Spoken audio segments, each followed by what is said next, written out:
10 लाख से अधिक संक्रमित गाय हैं, लेकिन उसके बावजूद भी सरकार गौ माता को बचाने के लिए कोई भी माकूल व्यवस्था ही नहीं करी है। ना मेडिसिन पहुंच रहा है, ना उनको उपचार हो रहा है, जो गाय मर रही है ना उनका डिस्पोजल हो रहा है, और एक तरीके से महामारी का रूप लेती हुई नजर आ रही है। हमने आज ज्ञापन देके कलेक्टर साहिबानों से मांग की है कि जिले की स्थिति बहुत बदतर हो चुकी है, इसको सुधार करने का काम करें, मृत गायों का डिस्पोजल कराने की व्यवस्था करें, संक्रमित गायों की ट्रीटमेंट कराने की व्यवस्था करें, मेडिसिन भिजवाने का काम करें। हमने जिला कलेक्टर को सख्त निर्देश दे दिए हैं।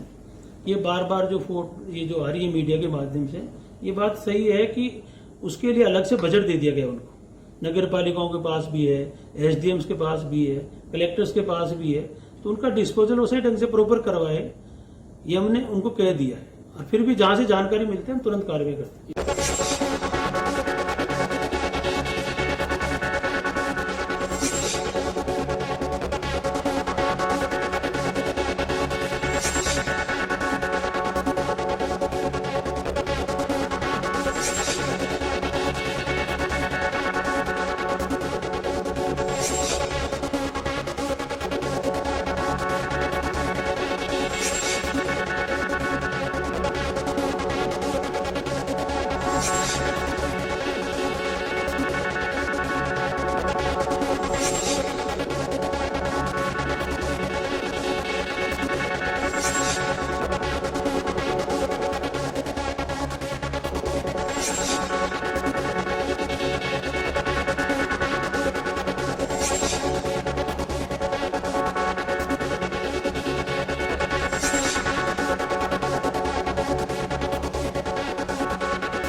नमस्कार, खास खबर में आपका स्वागत है।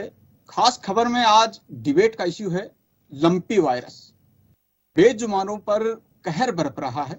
हमने देखा था 2 साल पहले कोरोना वायरस मानवता के ऊपर कहर बरपा, और अब बेजुबान जानवर यानी कि वो शिकार हो रहे हैं इस वायरस का। देश भर में काफी आंकड़े आए, लेकिन राजस्थान में ये चर्चा का विषय है कि 10 लाख पशु जो हैं, गोवंश जो हैं, वो संक्रमित हो चुके हैं। मोर्टेलिटी का भी आंकड़ा देखा जाए तो लगभग 46,000 के करीब पहुंच गया है। तो आखिरकार क्या स्थिति है? सरकार मॉनिटरिंग भी कर रही है, टीकाकरण अभियान भी चला रही है, और दवा उपचार भी पहुंचा रही है, और ये भी दावा है कि किसी तरह से आर्थिक जो कमी है वो नहीं आने दी जाएगी। तमाम इस इशू पर हम चर्चा करेंगे। मनीष सेन और मेरे साथ खास मेहमान जुड़े हुए, बीजेपी से माधुराम चौधरी जी हमारे साथ जुड़े हुए हैं, और वो बखूबी जानती भी हैं कि आखिरकार पशुपालन किस तरह का व्यापार है और इसको किस तरह से बढ़ाया जा सकता है। कई बार संकट भी आए हैं, तो उसका इलाज क्या है। कांग्रेस से हमारे साथ पंकज शर्मा जी जुड़े हुए हैं। पंकज जी सरकार का पक्ष रखेंगे, और पशुपालक जो है बानाराम जी वो जुड़े हुए हैं कि आखिरकार ये जो स्थिति बनी है वायरस के कहर की, उससे वो कितने प्रताड़ित हैं, गाँव का माहौल किस तरह का है। इन तमाम इशू पर चर्चा हम करेंगे, लेकिन इस बीच चर्चा ये होगी और इसका मकसद ये होगा कि आखिरकार सुधार कहां हो सकता है। सरकार कदम बढ़ा रही है तो कहां कमी रह रही है, और गांव में उपचार का दावा जो सरकार कर रही है, क्या वहां पर मेडिसिन पहुंच रहा है। इसी मुद्दे को लेकर, इसी को फोकस करते हुए हम चर्चा की शुरुआत करेंगे। सबसे पहले पशुपालक जी हमारे साथ जुड़े हुए हैं। पनाराम जी, स्थिति क्या है गाँव की? क्या उपचार पहुंच रहा है, या फिर गोवंश पर जो हम देख रहे हैं वायरस का कहर, इसका इलाज कहीं नजर आता है? पनाराम जी, आवाज आ रही है मेरी? लगता है शायद तकनीकी कुछ खराबी है। माधुराम जी के पास आते हैं। माधुराम जी, बीजेपी इशू बना चुकी है, उसको जिला स्तर पर ज्ञापन दे रहे हैं मुख्यमंत्री के नाम। जरूर विपक्ष को देना भी चाहिए, और विपक्ष का एक धर्म भी है कि जनता की आवाज क्या है, सरकार को कहां सचेत करना है। लेकिन इसके साथ साथ क्या बीजेपी ये भी कर रही है कि आखिरकार कमी कहां रह रही है? बीजेपी भी कोरोना की तरह, कोरोना काल में बीजेपी ने काफी आगे बढ़कर काम किया था, सेवा के कार्य किए थे। अब पशुपालन के लिए भी, पशु जो बेजुबान जानवर उनके लिए भी आगे काम करेगी? माधुराम जी। जी अनिल जी, धन्यवाद। आपने बहुत ही जो राजस्थान का गंभीर विषय है और लोगों में एक गांव के अंदर किसानों और पशुपालकों में एक भय का माहौल भी है और पीड़ादायक भी है। निश्चित तौर पे गाय राजस्थान में करीब, अगर सरकारी आंकड़े देखें तो 14 लाख करीब पशु है और जिनमें से लगभग सभी, सरकारी आंकड़े कुछ भी होंगे पर सभी जानवर लगभग संक्रमित है और 5-7 जिलों की स्थिति बड़ी भयावह है। मैं नागौर जिले से हूँ, बेसिकली मेरे घर में भी 14 गाय है। मैं अभी गांव से आया और उन बेजुबान जानवरों के जब पास में जाते हैं तो उनके आंसू और उनकी पीड़ा वो बोल नहीं सकते, परंतु बड़ी पीड़ादायक है। और पशुपालक अपने आप में खतरे में भी है क्योंकि उनके आय का जरिया भी है। और दूसरी तरफ देखते हैं कि दूध आपके घर में भी निश्चित तौर पे बच्चे भी पीते हैं और मेरे घर में भी बच्चे भी पीते हैं, तो एक आने वाले समय के लिए चेतावनी भी है क्योंकि मनुष्य के जीवन को भी बड़ा खतरा हो सकता है। परंतु जब बात करेंगे सरकार की तो ये बड़ा गंभीर विषय होते हुए भी सरकार इसमें कहीं भी गंभीर दिख नहीं रही है। आंकड़े इनके कुछ भी बोलते हो, परंतु मैं मेरे गांव में, छोटे से गांव में जिसमें 200-250 घरों की बस्ती है, उस गांव के अंदर अगर 110 से 15 जानवर आज तक चले गए तो 44,495 गांव राजस्थान में है। तो ये संख्या अगर आप कैलकुलेट करेंगे 100 के हिसाब से तो बहुत बड़ी संख्या होती है। लाखों की संख्या में जानवर मर गए जिनका कोई गिनती नहीं है, जिनके बारे में कोई सरकार शुद्ध नहीं ले रही है। पशुपालकों को ये चिंता है आज की तारीख में कि वो अपने जानवरों की रक्षा कैसे करें, क्योंकि आपने देखा पिछले समय में चारे की बहुत कमी रही। और आप ये आपकी जानकारी में है या नहीं मैं बता दूं, बाजरा और चारा दोनों एक रेट में बिक रहे हैं। 2,1800 रुपए क्विंटल आज चारा मिल रहा है। उस स्थिति में जानवर लोगों ने बचाया, पर राजस्थान सरकार के, मैं कहूँगा गहलोत जी केंद्र में वहां अपने नेताओं के चारों तरफ परिक्रमा लगा रहे हैं, आज यहाँ से यात्राएं कर रहे हैं। पर राजस्थान में ऐसा है, उन्होंने कौन सी मीटिंग की, जबकि एक करीब 1.5 महीने पहले केंद्र सरकार के रूपाला जी आके पशुपालन मंत्री यहाँ सरकार को चेता गए। उन्होंने कहा था कि आपके जितनी दवाई की या वैक्सीन की जरूरत हो वो वैक्सीन हम उपलब्ध कराएंगे, परंतु सरकार कहाँ तक वैक्सीन उपलब्ध करा पाई। मैं मेरे गांव में नागौर जिले का रहने वाला हूं, मैंने कहा मैंने बहुत प्रयास किए पर मेरे को कोई वैक्सीन उपलब्ध नहीं हो पाई। अजमेर जिले में कहा गया कि अजमेर जिले के लोगों के लिए वैक्सीन है, बाकी 33 जिलों में से 32 जिलों में कहीं भी वैक्सीन नहीं है। कोई भी जाके चिंता करने वाला नहीं है। सब गाँव के अंदर जो प्राइवेट डॉक्टर है वो बेचारे मेहनत कर रहे हैं और मेहनत करके कहीं ना कहीं पशुपालकों को राहत देने की कोशिश कर रहे हैं। पर सरकार की, अपने साथ में पशुपालक निश्चित तौर पे जुड़े हुए हैं तो उनका भी होगा। मैं भी पशुपालक हूं, इसलिए मैं आपको बता रहा हूँ। आपका सुझाव क्या हो सकता है? सरकार क्या नहीं कर रही है और क्या करे तो गौवंश को बचाया जा सकता है? देखिए, इसमें जो ये इस प्रकार की बीमारी है, निश्चित तौर पे वैक्सीन इसके लिए कोई बड़ा नहीं है। वैक्सीन गोटपॉक्स के जो वैक्सीन लगा रहे हैं वो ज्यादा प्रभावी भी, लोग बाग ये कह रहे हैं कि डॉक्टर कह रहे हैं प्रभावी नहीं है, पर जहां वैक्सीन नहीं आए हैं वहां पे सरकार को आर्थिक मदद भी करनी चाहिए किसानों को और पशुपालकों को। और गौशालाओं की स्थिति तो बहुत बदतर है अनिल जी। अगर बात करेंगे तो गौशालाओं में तो ऐसी मरने वालों की संख्या की बात ठीक आ रही है। पूरी गौशालाएं, गौशालाओं में बदबू बुरी तरह बदबू मार रही है गौशालाएं। उनको ये कह रहे हैं कि पशुओं को अलग रखे, कहाँ पे रखे? तो सरकार को ये चाहिए कि इस समय में पशुपालक की मदद भी करे आर्थिक रूप से, और दवाइयां जो जहां पे संक्रमित कम फैले संक्रमण, इस प्रकार की व्यवस्था करें, क्योंकि इस समय सरकार के पास बिल्कुल आप सही कह रहे हैं, स्थितियां ठीक नहीं है। यही वजह है कि जन टीवी भी इस पर डिबेट कर रहा है कि आखिरकार स्थितियों को कैसे सुधारा जा सकता है। पंकज शर्मा जी कांग्रेस से जुड़े, आपके सवालों के जवाब भी दिलवा देता हूं। और खासतौर से एक आंकड़ा और यहाँ पर बता दें कि वैक्सीनेशन का सरकार की ओर से कहा जा रहा है कि वैक्सीनेशन जो अभियान है उसको चलाया भी जा रहा है, और जहां पर वायरस का संक्रमण नहीं है वहां पर तेजी से टीकाकरण किया जाए ताकि ये जो वायरस है उस एरिया में नहीं जाए। लेकिन जोधपुर और बाड़मेर की स्थिति देखी जाए, काफी गंभीर स्थिति कही जा सकती है। लाखों के अंदर संक्रमण का आंकड़ा पहुंच चुका है। पंकज जी क्या कहेंगे आप? सरकार वैक्सीनेट तो कर रही है, लेकिन माधुराम जी जो सवाल खड़े कर रहे हैं कि पर्याप्त जो उपचार है वो गांवों तक अभी नहीं पहुंच पा रहा है। देखिए, मैं खुले तौर पे एक चीज कहना चाहूंगा कि गोवंश की रक्षा व सुरक्षा के लिए राजस्थान की कांग्रेस सरकार अशोक गहलोत जी के नेतृत्व में संवेदनशील है और प्रयत्नशील है। लगातार मुख्यमंत्री जी इसके लिए बैठ के लेना, आप पता होगा पिछले 3 दिन पहले ही उन्होंने मुख्यमंत्री जी ने मंत्री से लेके पंच सरपंच तक का वीडियो कॉन्फ्रेंसिंग किया और सबको आश्वस्त किया है कि किसी भी तरीके की अगर मदद जिला स्तर पे, राज्य स्तर पर चाहिए होगी तो वो बिल्कुल तुरंत बिना किसी रुकावट के प्रोवाइड करवाई जाएगी। इसके अलावा गवर्नमेंट ने लगातार बहुत अच्छे फैसले लिए, 106 लाख रुपए लगातार अतिरिक्त पैसे जारी किए हैं। इसके अलावा गोटपॉक्स की वैक्सीनेशन मंगा रही है, 21 लाख वैक्सीनेशन ऑलरेडी आ चुकी है। इसके अलावा 25 लाख के लिए हम लोग अप्लाई कर चुके हैं। अब मैं माधुराम चौधरी जी से कहना चाहूंगा कि वो सुझाव दे रहे हैं, वो अपनी केंद्र सरकार को भी सुझाव दें कि वो जो वैक्सीनेशन मांगी गई है उनको जल्द से जल्द दें। आपदा प्रबंधन की टीम को यहाँ इसके हैंडओवर कर दिया जाए। मेरा मानना इसको केंद्र के स्तर पर महामारी घोषित करवाएं, जिससे लोगों का और जो पशुओं, जो लोग इससे जिनके पशु पीड़ित हैं उनको सुरक्षा मिल पाए, वो लंपी वायरस से निजात पा पाए। और सबसे बड़ी बात, इस देश के प्रधानमंत्री जी और प्रधानमंत्री जी की पार्टी बीजेपी हमेशा से गोवंश के लिए, गाय की रक्षा के लिए केवल दंभ भरती है, लगातार उनके नाम पे वोट मांगती है। लेकिन इस देश के प्रधानमंत्री जो किसी क्रिकेटर की एक अंगुली टूटने पर ट्वीट कर देते हैं, अभी तक भी कहीं से भी चिंताजनक उन्होंने अपनी चिंता भी जाहिर नहीं की। आप केंद्र से कह रहे हैं, राज्य में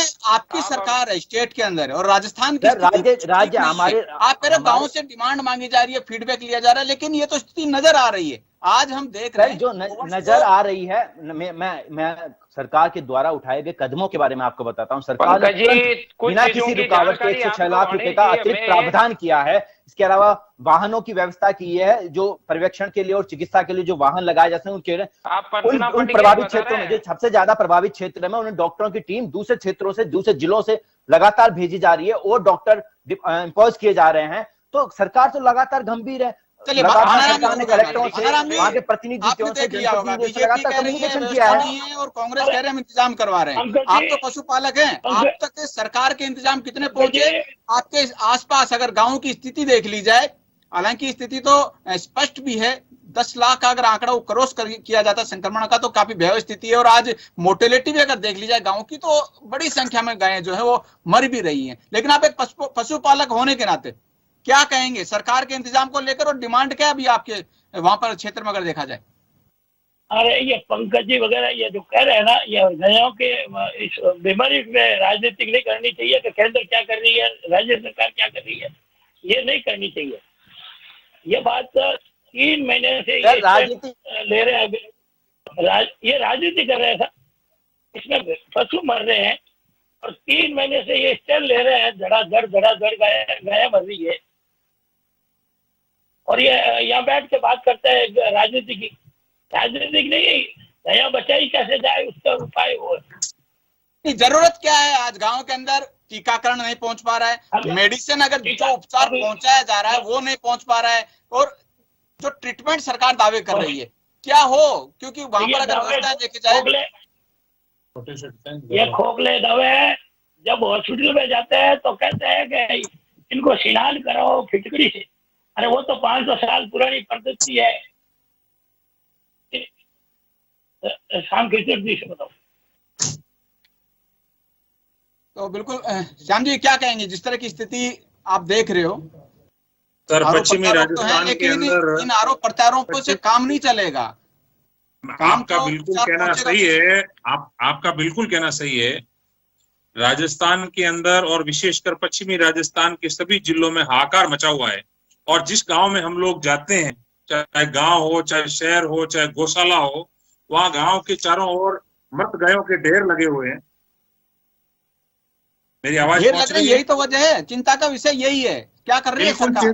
बिल्कुल चिंता का विषय। और जो अपन आरोप प्रत्यारोप की बात करते हैं, ये तो ठीक है, पश्चिमी राजस्थान की जनता मजबूत है। आज पशुपालक ऐसी स्थिति में आ गए हैं कि उनके पास न तो राशन पानी लाने का पैसा है, क्योंकि जिनका आजीविका का साधन ही वो गाय थी, पूरा घर का खर्चा वो गाय चलाती थी। आज आप देख रहे हो हमारे जोधपुर के अंदर, मैं आपको जोधपुर की बात बताता हूँ, जहां मुख्यमंत्री जी खुद आते हैं। जोधपुर के अंदर प्रति लीटर दूध की कीमत 100 रुपए के पार पहुंच गई है। उसका नतीजा कारण यही है कि सब गांवों के अंदर गायें मरी पड़ी है। मैंने तो कई बार ज्ञापन भेजे, हमने यहाँ पर कलेक्टर साहब को ज्ञापन दिया, मुख्यमंत्री जी को मैंने पत्र लिखा, पशुपालन मंत्री को मैंने ट्वीट भी किया, पत्र भी लिखा। मैंने उनको कहा, मैंने कहा आप गायों को बचा नहीं सकते, आपके पास कोई दवाई नहीं है, लेकिन इंतजामात ये तो होना चाहिए कि जो गाय काल कवलित हो गई है उनको दफनाने की व्यवस्था सरकारी स्तर पे होनी चाहिए। आप सरपंचों को सीधा एक एसडीएम के माध्यम से सरपंचों को आदेश दिलाते हो कि सरपंच व्यवस्था करेगा। सरपंच के पास बजट ही नहीं है, वो कहां से व्यवस्था करेगा? वो अपने जेब के पैसे डालेगा क्या? आज इसका अलग से महामारी घोषित करके और एक अलग से पैकेज बनाना चाहिए, और जो प्रभावित गायें हैं उनको अलग एक इस तरीके का कैटल फार्म बना करके उनको रखना चाहिए, प्रॉपर उनका इलाज होना चाहिए। आप देखो जिन जिन गायों जो इस लंपी डिजीज की जो शिकार होगी, जो गायें, उन गायों के पैरों के अंदर कीड़े पड़ गए हैं। आपने देखा, आप गाँव के ड्रोन से कई फोटो आ रही है, बानाराम जी को पता है ये सब बातें? अरे बिल्कुल, अभी बानाराम जी को पता है, और यही वजह है कि बानाराम जी सरकार पर सवाल उठा रहे हैं। आपने काफी समस्या रखी, पत्र लिखा है, कृषि मंत्री को बात भी रखी है, लेकिन उसके बाद में आप तो लूनी से आते हैं, क्या स्थितियां? बिल्कुल, मैं लूनी क्षेत्र के तमाम गांवों के अंदर हम लोग ये लंपी डिजीज होने के बाद गए। हमने हमारे स्तर पे और सामाजिक संस्थाएं और जो भामाशाह लोग थे उनके, मैं मानता हूं इस बात को कि सरकारी इंतजामात नाकाफी है। सरकार ने जिस तरीके के जो बातें बोली है वो सब धरातल पे नहीं पहुंची है, मैं इस चीज को डिनाई नहीं कर सकता। देखो, पार्टी अपनी जगह है, लेकिन ये जो इस तरीके का जो खतरनाक बीमारी आ गई, आज चाहे पशु हो, चाहे पक्षी हो, चाहे ह्यूमन बीइंग हो, सबकी जान एक जैसी, उस जान की कीमत एक जैसी होती है। लेकिन जो पशु मूक है, जो बोल नहीं सकता, उस पशु की कितनी तकलीफ होती है, उसकी पीड़ा अपने को समझनी पड़ेगी। आज मैंने इसके बाद में एक चुनौती और आने वाली है, सरकार क्या उसके लिए तैयार है? आपने अभी बताया कि दूध की कीमत 100 रुपए पार कर गई है। अगर ये महामारी या ये कहा जाए कि जो वायरस जो इसी तरह फैलता रहा, दूध की किल्लत आएगी, ये दाम और बढ़ेंगे, और मुआवजे की डिमांड और चल रही है। यहाँ पर जो लोग अगर संक्रमित गायों का दूध पी रहे हैं, तो संभव है कि मानवीय जो लोगों में है उनमें भी कहीं ना कहीं इसका साइड इफेक्ट देखा जा सकता है। सरकार के स्तर पर कुछ प्रयास हैं, और हम देख रहे हैं कि गायों के बाद में भैंसों में भी कुछ जो इस तरह के लक्षण हैं वो देखने को मिल रहे हैं। तो ये और भयावह, चार पैर के जानवर सब में आ गया, सभी 4 पग के जानवर है उसमें आ गया। देखो सर, सरकार तैयार है? इस तरीके की बीमारी जब जानवरों में आ सकती है तो इंसानों में आते देर नहीं लगेगी। लेकिन मेरा ये मानना है कि सरकार को इस पे ठोस निर्णय लेना चाहिए। सरकार को इस तरीके की सारे इंतजामात करने चाहिए, चाहे वो अलग से इसका पैकेज घोषित करे, चाहे कैबिनेट की बैठक बुला करके। जो महंगाई बढ़ी है, आज हम लोग राजस्थान की सरकार जो कांग्रेस के नेतृत्व में चल रही है, अगर हम महंगाई पे केंद्र सरकार को कोसते हैं तो कुछ जिम्मेदारी हमारी भी बनती है। जिम्मेदारी लेने से पीछे नहीं हटना चाहिए, चाहे किसी भी प्रकार की हो। आपने देखा होगा कि कोटा के अंदर जब सरकारी हॉस्पिटल के अंदर जब बच्चों की डेथ हुई थी, तो वहां पर स्वयं सिटिंग पे उप मुख्यमंत्री सचिन पायलट साहब पहुंचे थे और उन्होंने कहा था कि हमारी जिम्मेदारी है। सरकारी अगर जिम्मेदारी नहीं लेगी तो जिम्मेदारी कौन लेगा? अभी पायलट साहब, जो ये घटना घटी थी एक दलित व्यक्ति के साथ में जालोर के अंदर, वहां भी पहुंचे थे और उन्होंने कहा कि इस तरीके की जब घटनाएं समाज में होती है तो उन सबके जिम्मेदार हम लोग हैं। हम लोग का मतलब होता है कि व्यक्ति जब अपना कर्तव्य समझेगा। आज राजस्थान के लोगों ने तो अपना कर्तव्य समझा है, चाहे सामाजिक संस्थाएं हो, चाहे राजस्थान के जो भामाशाह लोग हो, उन्होंने दिल खोल करके इन गायों के लिए दान दिया है। लेकिन आखिर जो सरकार को काम करना होता है वो सरकार को करना पड़ेगा, करना चाहिए। और जो महंगाई बढ़ी है, चाहे दूध की किल्लत आए, चाहे इन गायों की दवाइयों की कमी है, चाहे वैक्सीनेशन नहीं हो रहा है, सरकार को अपने स्तर पे बड़े पैमाने पे जैसे कोरोना के अंदर व्यवस्था की गई थी, वैसे केंद्र और राज्य सरकार को सामंजस्य बिठा के काम करना चाहिए। बिल्कुल सही कहा। भानाराम जी, आपके पास आना चाहूंगा। भानाराम जी, कई परिवार ऐसे हैं राजस्थान के अंदर जो पशुपालन से परिवार चला रहे हैं।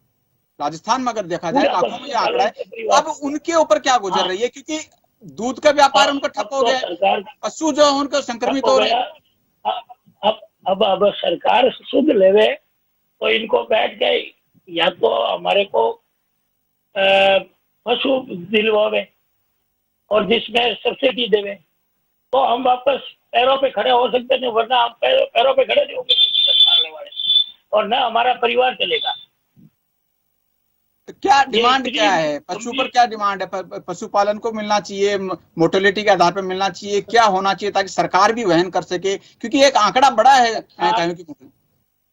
आंकड़ा बड़ा है तो सर इसमें क्या है कि एक पर व्यक्ति पशुपालन जिनकी 4 गायें मरी है उनको 5 गायों का लोन देना चाहिए, सब्सिडी मिलनी चाहिए और अच्छे पशु खरीद के लावे कहीं से ये बीमारी निकलने के बाद, वरना हमारे इन बच्चों को पालने के लिए पैसे नहीं है। ये बहुत बड़ी मेरा मानना है सर। पंकज जी एक बार, पंकज जी आपने सुन लिया होगा, पशुपालक की आवाज है ये, और ये आवाज अपने आप में बता रही है कि दर्द कितना है, और उनके जो पशु अगर बीमार भी होते हैं तो अपने आप में ऐसा लगता है जैसे परिवार का कोई सदस्य बीमार हो गया हो। अब उनकी डिमांड है कि वो पैरों पे कैसे खड़े रह पाएंगे। सरकार से सहयोग की अपील है और सरकार की तरफ ही टकटकी लगाए हुए। पंकज जी आप सुन पा रहे हैं? लगता है शायद पंकज जी तक हमारी आवाज नहीं जा पा रही है। ठीक है माधुराम जी, आवाज तो आपने सुन ली होगी। खासतौर से पशुपालक जो है वो पशु तो नहीं बचा पा रहा, लेकिन वो कह रहा है कि मैं पैरों पर खड़ा रह जाऊं, सरकार अब इसका तो प्रावधान करें। देखिए, वास्तव में संकट बहुत बड़ा है, इसको समझने की जरूरत है, राजनीति करने की जरूरत नहीं है। जानवर तो वैसे कोई उसका वोट भी नहीं होता, पंकज जी को समझना चाहिए। राजनीति में कई बार अपन आते हैं पर इस स्तर चले जाते हैं नीचे के सहित, उसमें भी अपन जानवरों में भी राजनीति करने लग जाते हैं। तो मेरा तो आग्रह यही है सरकार से, निश्चित तौर पे सरकार, देखो अभी वैक्सीन की बात करते हैं अनिल जी, वैक्सीन अब इफेक्टिव नहीं है। ये वैक्सीन किस लिए मंगा रहे हैं? वैक्सीन जो गाय जो संक्रमित हो गई उसके लिए डॉक्टर मना कर रहे हैं, डॉक्टर कह रहे हैं कि संक्रमित गाय को वैक्सीन लगाने का कोई असर नहीं होगा। तो आप जब वैक्सीन मंगा रहे हैं तो पंकज जी को शायद ये ध्यान नहीं है कि वैक्सीन क्या काम में आएगी, क्योंकि गाय जिसके घर में होती है, जिसको पीड़ा होती है, हमने बड़े डॉक्टरों से कोई 10-20 से बात की है कि इसका इलाज क्या है, तो वो भी बेचारे सरकार प्रयास तो करे ना। नहीं, प्रयास कहाँ कर रही है? धरातल पे कहीं भी जीरो प्रयास है। आज एक गांव का इनके पास आंकड़ा नहीं है, मरने वालों की संख्या पता नहीं है, किसी के दुख में ये लोग शरीक नहीं हो रहे हैं, जाके पूछ नहीं रहे। पशुपालक के आंसू कौन पूछेगा? जो सरकार होगी वही तो पूछेंगे। हर चीज के लिए मोदी जी को टारगेट करते हैं कि मोदी जी कर देवे, तो फिर आप यहाँ किस लिए है भाई? यहाँ पे सरकार आपकी है। जब पशुपालन राज्य का विषय है, कृषि राज्य का विषय है, पिछली बार तो बड़ा चिल्ला रहे थे, जब कह रहे थे कृषि हमारा विषय है, आप इंटरफेयर मत कीजिए, और आज जब संकट आ पड़ा है तो ये हाथ झटका रहे हैं, तो बड़ी शर्म की बात है। आज अपने को इस विषय पर सोचना चाहिए। मानवीय और मनुष्य का ये फर्ज बनता है कि जो मुंह से बोल नहीं सकता, जिसकी पीड़ा अपना आंखों में देख सकते हैं, उसके लिए कुछ न कुछ करना चाहिए। इनके कौन सी, एक बात बताओ, आज रूपाला जी की बैठक हुई है, 1 महीने हो गए और ये कह रहे हैं 3 दिन पहले हमने वीसी कर ली। तो बड़ी शर्म की बात है यार, आपने 3 दिन पहले वीसी कर ली। नहीं तो आपको एक कैबिनेट बैठक बुलानी चाहिए, सभी लोगों को गाँव में भेजना चाहिए, भेज के, और आप विधायक जनप्रतिनिधि को कहते हैं कि उनके बीच में जाइए, आप जाके उनके सुख दुख में आप शामिल तो होइए कम से कम। इस समय हम कुछ नहीं कर सकते तो लोगों के दुख को तो बांट सकते हैं। माधुराम जी, आपके सवाल का जवाब दिलवाऊंगा, लेकिन एक बड़ी बात, आप कह रहे हैं कि केंद्र से डिमांड नहीं करनी चाहिए, क्या? नहीं, मैं डिमांड करने के लिए नहीं कह रहा हूँ, मैं कह रहा हूँ रूपाला जी को पता चलते ही, रूपाला जी खुद आए हैं यहाँ पे, बैठक की है। बैठक आज नहीं की, 1.5 महीने पहले उन्होंने कही है, उन्होंने कहा जितने वैक्सीन की जरूरत होगी हम देंगे। जब तक आवाज प्रॉपर आ रही है आपकी आवाज। आज अपन बात करें, आज वैक्सीनेशन की आवश्यकता नहीं है यहाँ पे, क्योंकि संक्रमित हो सका है पशु। तो मेरे घर में चुगदा है, चुगदा की चुगदा संक्रमित हो गए, कहाँ पे हम, आप ये कहते हो अलग रखे, कहाँ पे अलग रखे उनको? गौशाला में आप क्या अलग रख सकते हैं? ये कहना बहुत ईजी है, जानवर को अलग नहीं रख सकते हम, उनको हमारे कहीं ना कहीं उस जानकारी में आता है। उससे पहले ही 7 दिन में तो इसका पता चलता है, संक्रमण होने के बाद में उसके बुखार आता है, जब तक डॉक्टर को बुलाते हैं बुखार को भी नापना पड़ता है। आप यूं क्या सोचते हैं? आप यूं सोचते हैं एकदम ही ऐसे जानवर का पता चल जाता है ये संक्रमित हो गया? उसके 7 दिन पहले से बुखार या हल्का फुल्का उसमें कमजोरी या खाना छोड़ती है, तो जब तक वो संक्रमित गायों, जनरल गायों के बीच में रहती है तो वो तो संक्रमित हो चुकी होती है। वैक्सीन की आज जरूरत नहीं है, आज तो अब जरूरत है कहीं ना कहीं मुआवजे की व्यवस्था करें, उनको अनुदान देवे, कहीं ना कहीं गौशाला है तो गौशाला के ऊपर भी उनको जाके अनुदान देवे, वहां पे छिड़काव। ये पाउडर तक नहीं भिजवा पाते, इनके पास में कुछ नहीं है, खाली वैक्सीन को केंद्र सरकार। आप वैक्सीन श्याम जी मुआवजे की मांग यहाँ पर किस लिए ले रहे हैं आप? और ये भी डिमांड है कि सुख दुख में कांग्रेस के जो कार्यकर्ता हैं वो अब पशुपालकों के पास नहीं जा रहे हैं। हालांकि सरकार ने प्रभारी मंत्रियों को जिम्मेदारी तो दी है, लेकिन डिमांड है विपक्ष की कि अब सुख दुख में तो मिलिए, वैक्सीन चाहे नहीं पहुंचा पा रहे, इलाज चाहे नहीं हो पा रहे। मैं जस्ट मुझे 100% आपकी और इनकी दोनों की बातों से सहमत हूं, लेकिन ऐसा नहीं है कि कोई इंतजामात नहीं हुए, लेकिन प्रॉपर धरातल पे जो काम होना चाहिए था वो नहीं हुआ। मैंने पहले भी आपको कहा, कांग्रेस का कार्यकर्ता हमेशा जनता के बीच में खड़ा है। परसों सचिन पायलट साहब के जन्म दिवस पे हमने बिरामी के अंदर, गौशाला के अंदर बहुत बड़ा प्रोग्राम किया था और आपके न्यूज चैनल ने कवर भी किया था उसको, कि वहां पर हमने काढ़ा, लापसी गायों को पिलाई थी। और बिरामी जो हमारे गांव के अंदर गौशाला है, वहां सबसे कम गायें मरी है, संक्रमित बहुत गायें हुई। लेकिन एक ध्यान देने योग्य बात जो है, वो मारवाड़ के अंदर जो गाय इफेक्टेड हुई है लंपी डिजीज से, अब वो लंपी तो निकल गई, लेकिन वो गायें कुछ तो जो इस दुनिया छोड़ के चली गई, जो मर गई वो तो मर गई, लेकिन जो गायें अभी जो डिजीज से ठीक हुई है, उनको सार संभाल करने की भी जरूरत है। उनके पैरों के अंदर कीड़े पड़ चुके हैं, उन गायों की हालत बहुत खराब है, वो चल नहीं पाती। और जिन पशुपालकों को जो घाटा हुआ है, आर्थिक रूप से जो कमजोर हुए हैं, उनको मदद देने की जरूरत है। पंकज जी, मुआवजे की बात यहाँ पर माधुराम जी ने रखी है। पंकज जी, आपकी सरकार क्या मुआवजा देने के लिए तैयार है? और खासतौर से मेरी बात कंप्लीट कर दूं, एक मिनट पैरों पर खड़ा नहीं हो पा रहा है। पंकज जी, 100% मुआवजा सर देना चाहिए। मुआवजा कम से कम एक किसान को जिनकी गाय गई है उनको 1 लाख रुपए, और जिनकी गाय बीमार है उसको 50 लाख रुपए का मुआवजा सरकार दे, क्योंकि ये महामारी जब देखिए पंकज जी देखिए, राज्य सरकार ने मुख्यमंत्री जी ने व्यक्तिगत तौर पे मिलकर भी और पत्र के माध्यम से भी केंद्र सरकार से मुआवजे की मांग भी की है, लेकिन अभी तक उस पर कोई विचार नहीं किया गया है। इवन आपदा भी सरकार के स्तर पर प्रयास है, ये राज्य सरकार डिमांड रखी है। डिमांड रखी है। देखो, केंद्र ने राज्य के तो जीएसटी के पैसे भी रोक रखे हैं, लगातार जो राज्य का हिस्सा है वो भी रोक रखा है। केंद्र सरकार ने तो इसे महामारी भी घोषित नहीं किया। मैं माधुराम जी से कहूंगा कि वो इस मुद्दे पर राजनीति न करके राज्य की सरकार का साथ दे, तो केंद्र सरकार से मांग करे कि वो महामारी घोषित करे इसे। पशुपालन विषय आपका, आप पशुपालकों की सुन रही है। राज्य सरकार तो लगातार संवेदनशील है। राज्य सरकार लगातार कार्य कर रही है, दिशा में लगातार चिकित्सक दल गठित किए गए हैं, लगातार अलग से राशि आवंटित की गई है, लगातार चिकित्सकों का दल बना। समय है अभी। बनाराम, एक बार आप बता दीजिए, सरकार बोलने जी, ये राजनीतिक डिबेट नहीं है यहाँ के, ये राजनीतिक बात मत करो। हम सर राजनीतिक बात नहीं कर रहे हैं, लेकिन कर्तव्य की बात कर रहे हैं कि अपनी सरकारों के अपने अपने कर्तव्य है। राज्य सरकार लगातार संवेदनशील है। राज्य सरकार ने लगातार संवेदनशील है, अलग से आवंटन किया है, राशि का आवंटन किया है, चिकित्सकों के दल गठित किया है, वाहनों की सुविधाओं के लिए व्यवस्था की गई है, और इसके निस्तारण की व्यवस्था लगातार की गई है। सिर्फ 9 लाख रुपए, अब उससे कुछ नहीं, 106 लाख रुपए किए हैं आवंटन अलग से, 106 लाख रुपए का अलग से आवंटन किए। आप 33 माधुराम जी, केंद्र से ये डिमांड रखी गई है कि मुआवजा। माधुराम जी, आपसे सवाल है, गहलोत सरकार कर रही है, पंकज जी दावा कर रहे हैं, गहलोत सरकार का नहीं। अनिल जी, कौन सा मंत्री दिल्ली गया और किसने मांग रखी? ये झूठी बातें क्यों कहते हो आप? कहाँ पे मांग रखी? कौन मंत्री गया, किससे चर्चा की? मुख्यमंत्री जी ने खुद, मुख्यमंत्री जी ने। एक मिनट पंकज जी आप ढुकिए एक मिनट। आपने कहा हमने व्यवस्था की है, आपने एक जिले के लिए 3 लाख रुपए, हमारे भामाशाह ने 50-50 लाख रुपए व्यवस्था कर दी। क्या बात कर रहे हो आप? मजाक बना रखा है जनता का। 3 लाख रुपए देते हो आप पशुपालन के लिए? ये शुरुआती स्तर पे है, उसके अलावा प्रशासन को लामबंद किया गया है। आपके जब खुद के प्रोग्राम होते हैं तो आप करोड़ों रुपए खर्च कर देते हो। जब जैसलमेर की होटल में जाके 300 करोड़ रुपए खर्च कर देते हो। जी, आपने मना किया, राजनीति मंच नहीं है और राजनीति नहीं देंगे। 3 लाख रुपए देखिए। और मैं माधुराम जी, मैं माधुराम जी से पूछना चाहूंगा, ये एक मिनट सर मेरी बात सुन लीजिए। मैं माधुराम जी से पूछना चाहूंगा कि ये अकेले राज्य का, राजस्थान के राज्य का विषय नहीं है। लगभग 15 राज्यों में 175 से भी ज्यादा जिलों में ये लंपी बीमारी है, और ये पूरे देश की देश के लिए महामारी है। इसको महामारी क्यों घोषित नहीं किया जा रहा? मैं माधुराम जी से पूछना चाहूंगा, इन्होंने प्रधानमंत्री जी से, पशुपालन मंत्री जी से क्या मांग की? ये प्रदेश का अकेले प्रदेश का विषय नहीं है, ये देश का विषय है। और बड़े संवेदनशीलता से, बड़ी जिम्मेदारी से के साथ मैं कह रहा हूँ, बड़ी जिम्मेदारी के साथ और बड़ी संवेदनशीलता के साथ मैं कह रहा हूँ कि आपने क्या ये विषय को पशुपालन मंत्री जी के सामने रखा। पशुपालन मंत्री जी के सामने मुख्यमंत्री जी ने महामारी घोषित करने का मुख्यमंत्री जी ने पत्र दिया, मुलाकात की, के बाद भी अभी तक कोई उस पर कार्रवाई हुई नहीं है। कितनी असंवेदनशील सरकार बीजेपी की केंद्र सरकार है, ये नजर आता है। ये केवल गाय के नाम पे वोट मांगते हैं, सरकारें बनाते हैं।